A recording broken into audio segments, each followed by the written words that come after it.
DMZ area.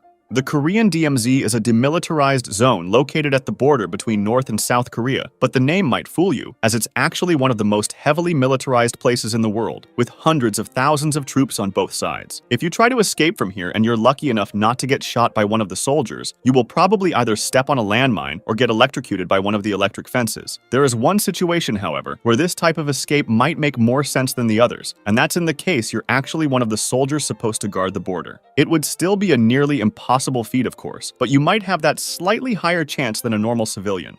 From the sea to the south. For over 40 years, North Koreans have tried to make the journey to South Korea by boat, as South Korea's government recognizes everyone in the Korean peninsula as South Korean citizens. There are two locations from where this escape route can be tried, the West Coast or the East Coast. The West Coast is considered easier to navigate, but since the North Korean government knows that too, you might be more likely to encounter the North Korean Navy patrolling the sea. Trying from the more northern part of the West Coast has its risks too, as the seas aren't that predictable, and considering the fact that you might be using a non-advanced wooden boat with little to no navigational equipment, you might even risk ending up back along North Korea's coast or in China, which has a treaty with North Korea to deport escapees. Some have even tried swimming to South Korea to avoid detection from the Navy, as the boat is more visible, but that would be really risky, of course. The East Coast has rougher seas and steeper coastlines, making it really problematic too. But at least if you end up wandering too far, you don't end up in North Korea's ally territory, you end up in Japan. The Chinese Path.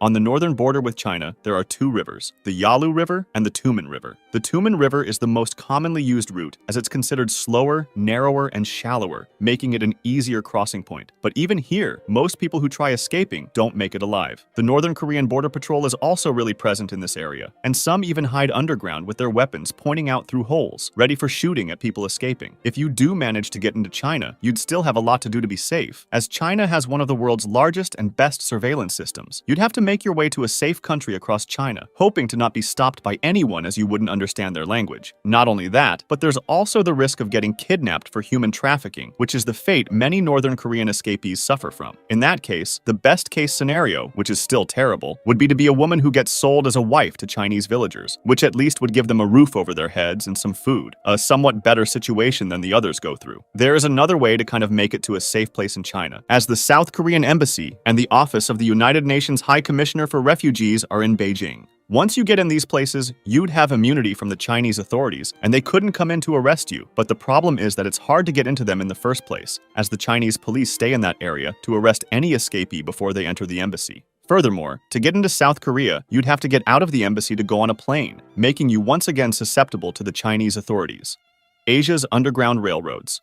In China, there's a network of dangerous underground routes that take you across China until you reach a safe country in Southeast Asia. Southeast Asian countries have varying levels of alliance with North Korea. For example, Thailand is considered to be the safest option, as they deport escapees not to North Korea but to South Korea. To get to Thailand, though, you first have to get through Laos, which isn't friendly to escapees just like China. Since you couldn't go through Laos's checkpoint, you'd have to make your way through the Laotian jungle and its mountains, and if you manage to do that, you still have the last obstacle to cross, the Mekong River, which has crocodiles. For this reason, many North Koreans just surrender themselves to the Thai police once they cross the border. However, this route across Chinese soil doesn't come without dangers either. Buses and trains are frequently stopped to check for passports and ID, and since you wouldn't know a word of Chinese, you'd be caught immediately. The Gobi Desert. The route from the Gobi Desert to Mongolia is more hostile than the others, but it's also shorter. The Gobi Desert is known for its mountains, dunes, and extreme weather conditions, both cold and hot, not to mention the fact that it's populated by wolves, bears, and snow leopards. Mongolia is considered to be one of the best countries for North Korean escapees, as they usually just send them to South Korea without many bureaucratic problems. However, recently border control has become tighter, so it's an option that's being used less and less.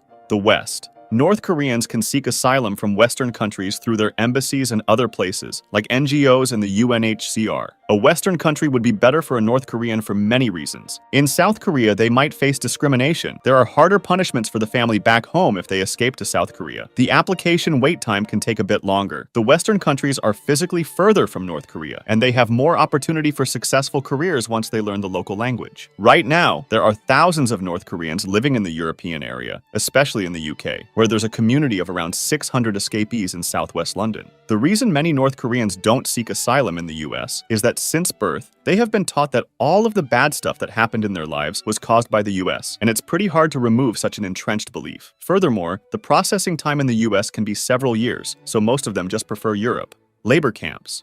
People in North Korean camps live in absolute hell, with inedible food, disgusting housing, and insane work hours. The fact is that North Korea doesn't have its camps only on its own soil. They also have them in foreign countries, especially Russia, where the largest North Korean workforce outside the DPRK is found when it comes to labor camps. They usually work on logging camps in remote Siberian locations with extreme harsh winters, but nonetheless, North Koreans want to be sent there all the time. That's because those camps don't have heavily guarded borders and landmines like the North Korean borders do, making it much easier to escape. But there's a catch. In order to be able to be sent to these Russian camps, the North Korean government does an extreme vetting process, checking if you're healthy, have a history of loyalty to North Korea's party, and you have to be married with children. The last one is the most problematic one, as they do this to avoid making you escape by threatening to harm your family in case you do. The only remaining options would be for the escapes to help their families escape as well, or to completely ditch them and run away while they get punished, which isn't as rare as you might think, but we aren't able to judge them in my opinion.